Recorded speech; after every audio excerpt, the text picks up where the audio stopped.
Let me show you how you can add a Read Out Loud button to your Google Docs document. You can add it anywhere. So I'm going to add it straight here at the top so it's visible. Head to Insert, Audio Buttons, Listen to. Here it is. Of course, we can edit the visuals. We can change the color of this button. We can change the size and even rewrite the text. Nice. Let's give it a go.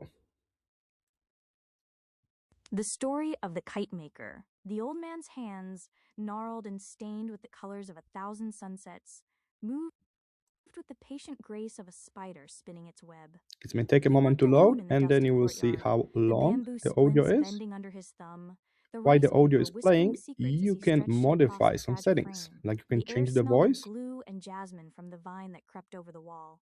This was his ritual, his prayer. or you With can change the every speed. brushstroke of So we can crimson and slow it gold, he down was not just or building a speed it kite. up. He was weaving a memory of his grandson, a boy who had once believed that a piece of paper on a string I could hope touch the face of this was God. The helpful. silence of See the you in the afternoon next was his one. only companion.